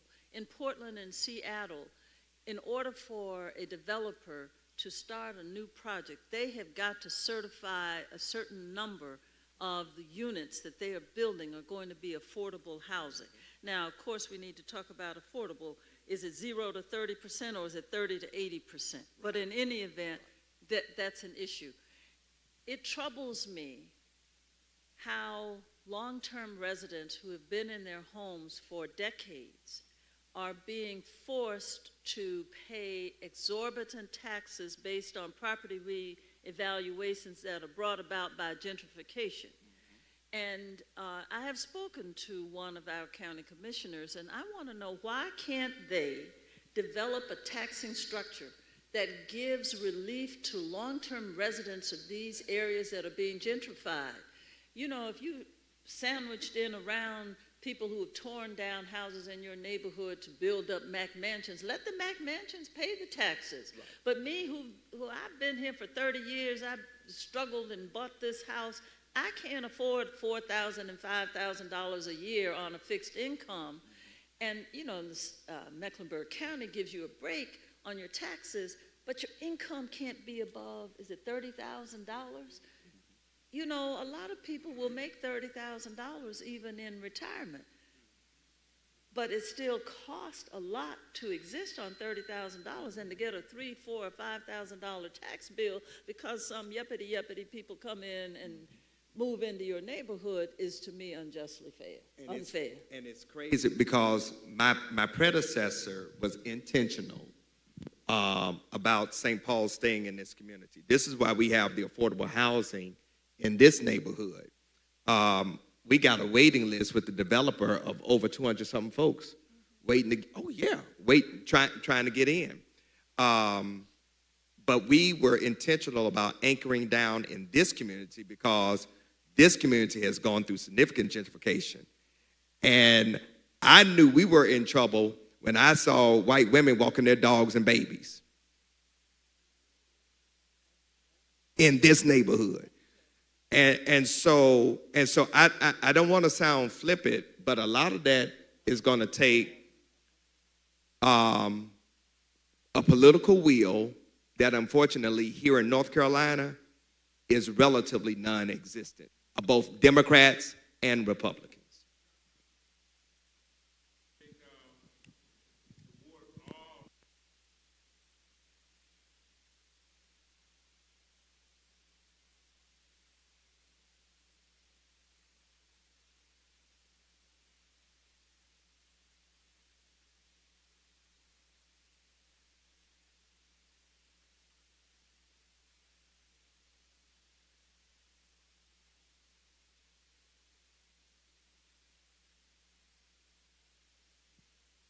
Testing, testing.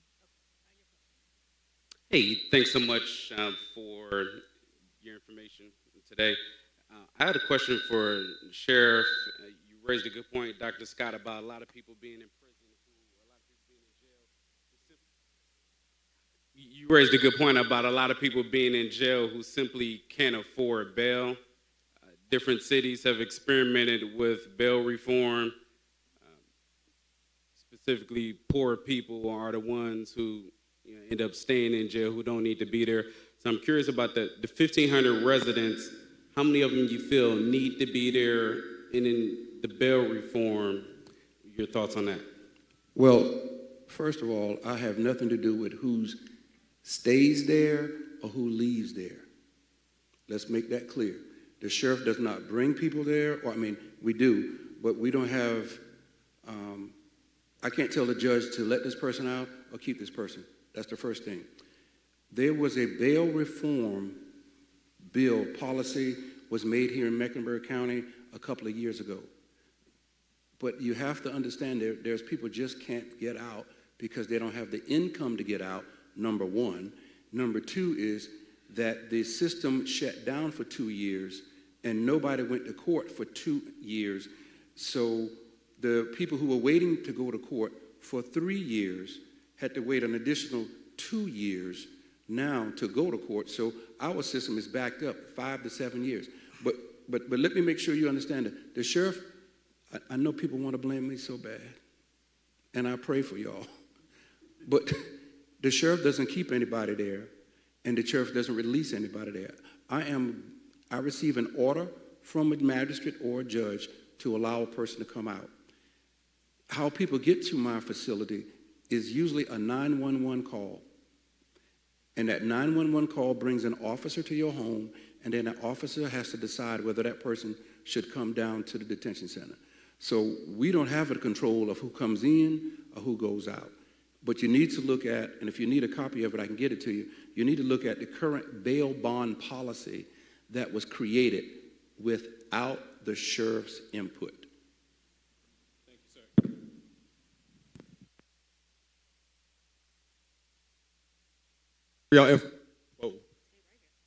Thank you guys for your information tonight. My name is Collins Cornwell, and I'm a residence director and professor at Johnson & Wales University.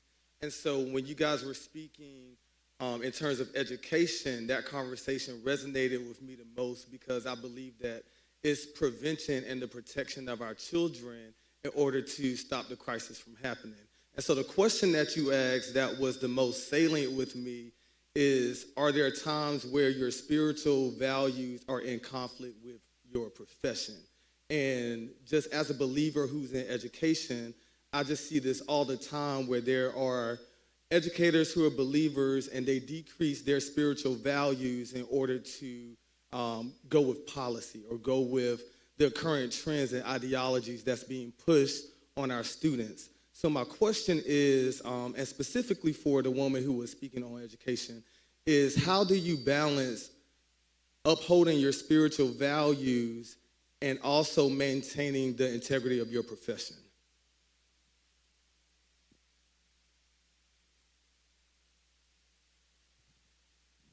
Okay. You know, I basically, I look at my spiritual values as a part of my professional values, because I am here today and do what I do because of my passion, but also because of my...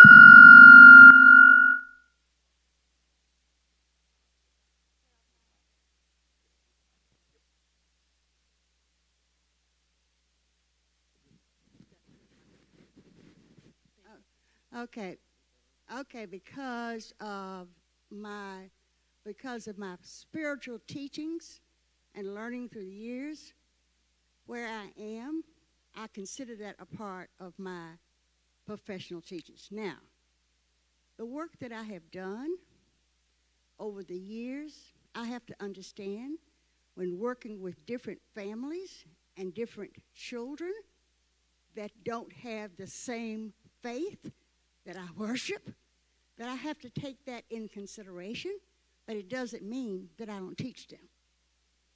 Okay?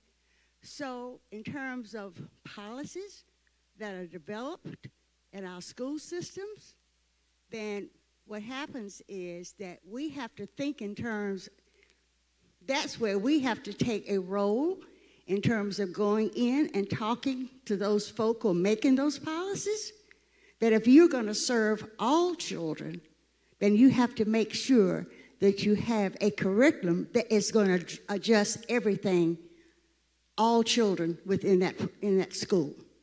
I could give a perfect example. I was the director of a child care center for Mount Carmel Baptist Church years ago.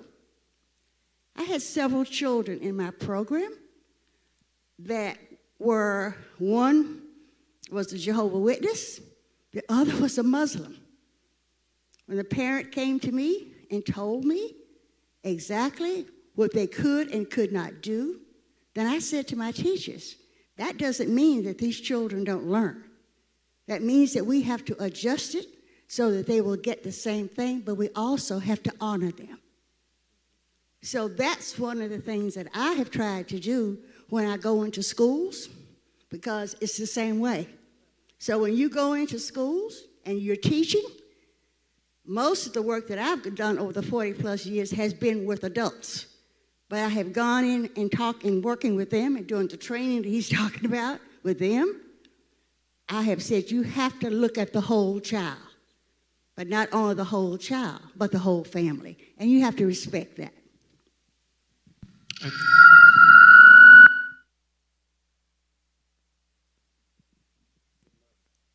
Hopefully it's working.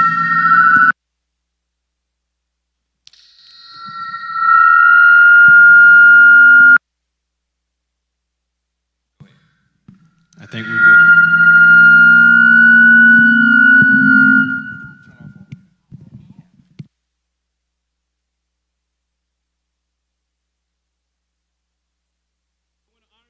Testing. After that, I want to make some quick announcements, and then I would love for Dr. Scott to close us out with a closing prayer. The sister in the back there was waiting for a while to ask a question. Thank you for your time, your patience tonight. Thank you to the tech team. Thank you, Sister Dalton, for everything to make tonight possible. Your question, please, and I'll ask one panelist to answer your question. Super quick, and he kind of led into this, is where you see the intersection. I'll do it without the mic. Where do you see the intersection of faith? And I think it's just, your question was a great segue into mine. So when I've been, no resources, nothing's there, and all the systems are not compatible with an individual's situation, there is always faith. Even when we're gone, when we're dead, we can't help people anymore, there is faith. So how is that passed on to the people that we serve? Real easy. I never will forget something that my mentor, the late Reverend Dr. Proctor, told me, and it shocked me, and I'm getting ready to shock some of you all. People say, America went backwards and we lost it because we took prayer out of schools. That's what y'all say. We took prayer out of school. Problem is, we didn't take prayer out of school. You ain't praying at home. So if one of the things that I think that is so important, and coming back, and we're not post-COVID, we're just in a COVID era. Okay, we're not post-COVID, we're in a COVID era. But I think that one of the things that's so important is when it comes to faith formation, getting connected intimately and intricately to a faith community that gives you the strength and the sustenance to be able to stand when you have to engage in a pluralistic society where the majority of folks may not look like you or think like you. If, for me, church, and I'm at the point now, in St. Paul, we made a great shift going virtual, but ain't nothing like being in physical space. And there's nothing like being among the people of God. And as the saints of old said, seeing the Spirit move from heart to heart and breast to breast, getting connected to a faith community that encourages you, that undergirds you. Here at St. Paul, we are multi and intergenerational. So I don't want a church full of old folk. I don't want a church full of young folk. I want an intergenerational where there is, watch this, a co-mentoring relationship between old and young. Old people can teach, seasoned saints can teach our younger saints stuff, and our younger saints can teach our seasoned saints stuff. And we just have to be open to the sharing. So that when you go to a place, when you go to an educational institution, or when you have to deal with someone whose faith may not be like yours, you ain't got to beat them over the head with a Bible or anything of that sort. Just live the way that, if Jesus is your Lord and Savior, live the way that Jesus lived, because guess what? When you live the way he lived, he is able to help you, empowered by the power and presence of the Holy Spirit, to cut through all the isms that causes the division that we have as far as the culture is concerned. And I think that it is so important for us to understand that as we navigate public spaces where at times folks can say, well, you know, you can't do this or you can't do that. Well, fine, I may not be able to do this, but I can live in such a way that folks know that there's something about my light and my life that says that I'm different than what you all are accustomed to, and that they see the God in me, and in personal time, I'm able to share if the Lord gives me the entree to do that sharing on a personal level. But it is not your job to go to school or whatever and engage in proselytizing. It's your job to go do your job, but live your life in such a way that people can see that there's something unique and distinct about you. And Jesus said something very, very important. I close on this. Jesus said in his final discourse, he said, men and women will know you're my disciples by how you love one another. And if they see you, us in here, loving each other in the agape love, that's unconditional love, that's a divine love, that's a spiritual love, by which all our other loves, romantic, friendship, and family love, are based, then they will see that, you know, they will go like, something different about you. What is it about you? And God can use that as an entree to help bring others to who he is. But we're living in some interesting time, but I think that we're living in the best of times, in the sense, because there are a whole lot of folks that are starving and are looking for something different because they understand that the culture cannot give them what they need. Thank you, sir. A few announcements, and then we'll close this out, and I'll ask Dr. Scott if you'd give us a closing prayer. Next Tuesday, April 11th at 6:30 at Antioch Baptist Church. You can join us there online for our next conversation, which will be an intergenerational conversation among black men about aspects of criminal justice and their experience across generations. And then Wednesday, April 19th at 6 at Temple Bethel, our topic discussion is probation, its goals versus the reality, and how we can improve it. And then we'll close out this series on April 25th at 6:30 at Friendship Missionary Baptist Church with a discussion on reducing gun violence. And you can find information about this out on St. Paul's website or on our social media platforms. They will be on the other congregation platforms as well. And I'll say those spaces again: Temple Bethel, Antioch Baptist Church, and Friendship Missionary Baptist Church. Can you all help me to celebrate the chair of our social justice ministry here, Dr. D'Angelo Diaz, for doing a wonderful job of moderating? And can you help us to celebrate Sheriff McFadden, Sister Counts, Sister Sumter, wonderful people that are doing the work in our community. Thank you all so very, very much for taking time out of your busy schedule. And